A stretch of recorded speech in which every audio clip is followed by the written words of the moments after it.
o Exército Brasileiro acredita que esse nióbio do São Gabriel da Cachoeira vale a 3 trilhões de dólares. Só isso. Se você considerar que essa traição tem mais de 50 anos, nós temos aí vários PIBs americanos de traição. O Brasil poderia ser uma das potências mundiais, não é? E sua classe política trai. Sempre traiu. Os próprios governos militares não equacionaram adequadamente o problema, ou por ignorância ou por conivência.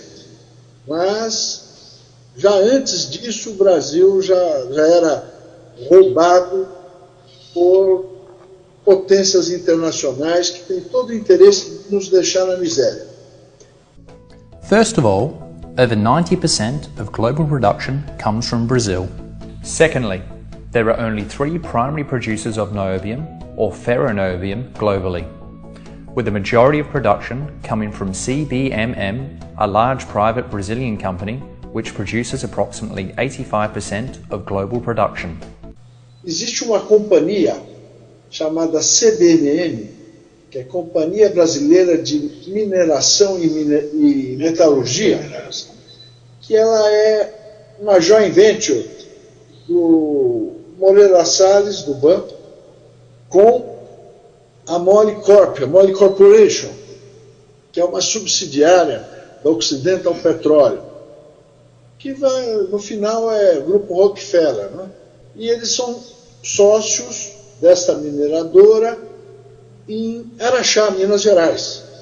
Essa mineradora, a CBMM, ela fornece 95% do nióbio mundial. E o governo de Minas Gerais tem 10% da empresa. Ocorre que essa CBMM tem filiais em 4 continentes. Como é que ela faz?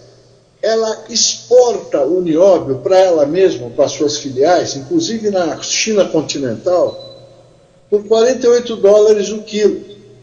E revende algumas ligas por até $2.000 o quilo.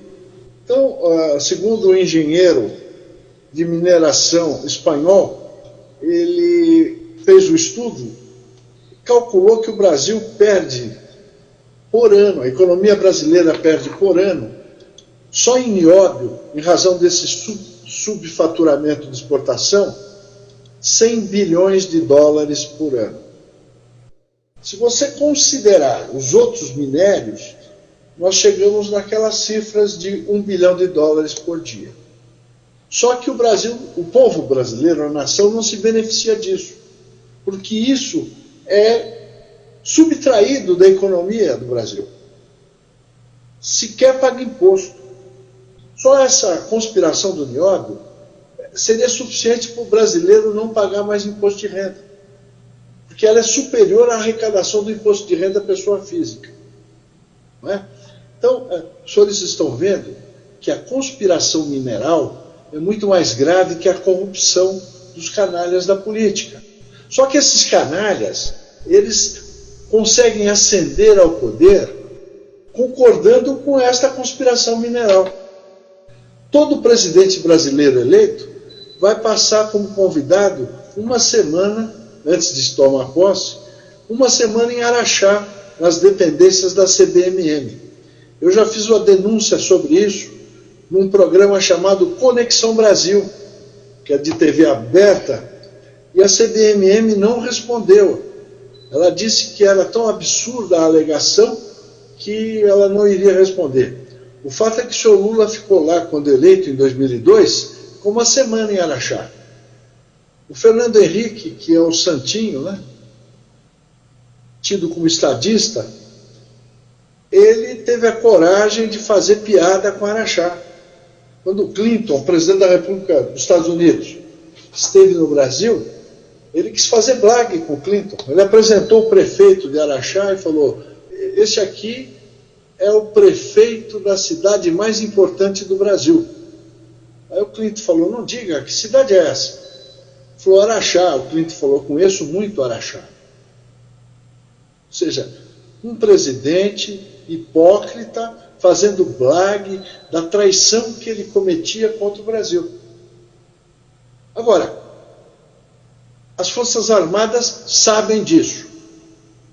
E também por isso precisam intervir no processo político institucional brasileiro.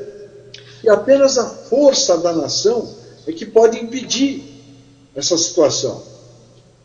Nós da UND requeremos, por telegrama, ao ministro da Defesa do governo Lula, há 11 anos, que era o José de Alencar, por telegrama, com cópia e confirmação de entrega, nós temos a cópia desse telegrama, e ele intervisse em Araxá para sobrestar essa traição.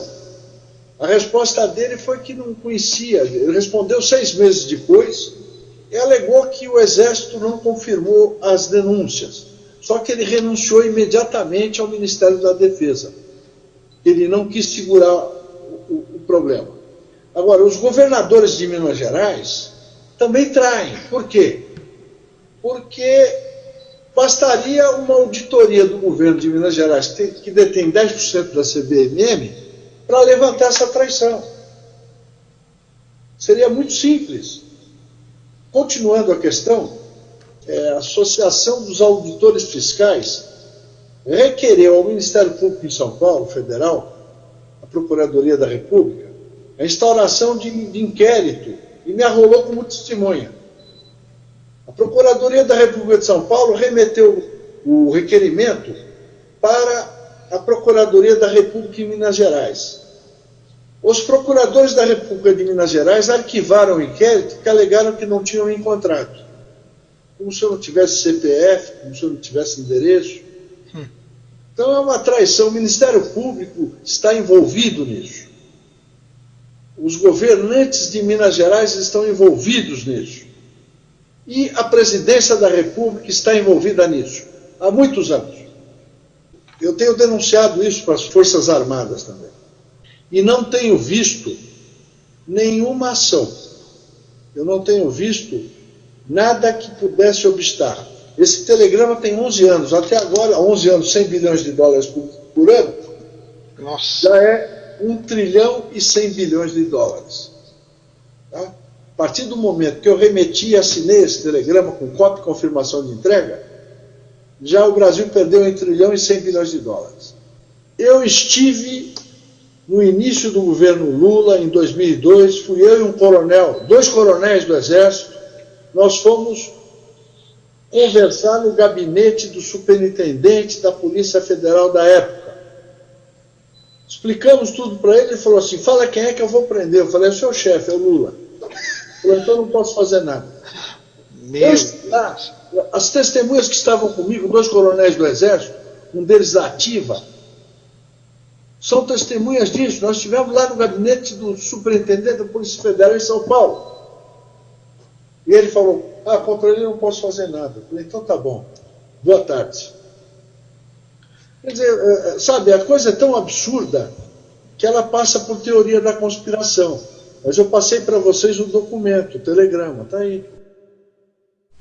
Com justas homenagens na defesa da soberania nacional, dever de todos, cumpre comunicar a Vossa Excelência que a partir de Araxá, Minas Gerais, vem ocorrendo subfaturamento de exportações de nióbio, causando prejuízos anuais de mais de 40 bilhões de dólares ao Brasil.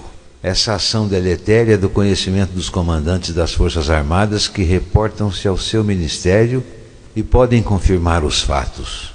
A traição de Araxá, que mantém a nação artificialmente na miséria, é ato típico do artigo 142 do Código Penal Militar, motivo pelo qual requer digne-se Vossa Excelência de, no exercício do poder de polícia judiciária militar, determinar imediatamente a mobilização de tropas para Araxá, com ordem para barrar o contrabando de nióbio, instaurar o inquérito policial militar e prender quem estiver em flagrante delito. Deferindo o ora requerido, Vossa Excelência estará cumprindo o seu dever e mudando a história do Brasil. Respeitosamente, Antônio José Ribas Paiva, OAB São Paulo, 35799.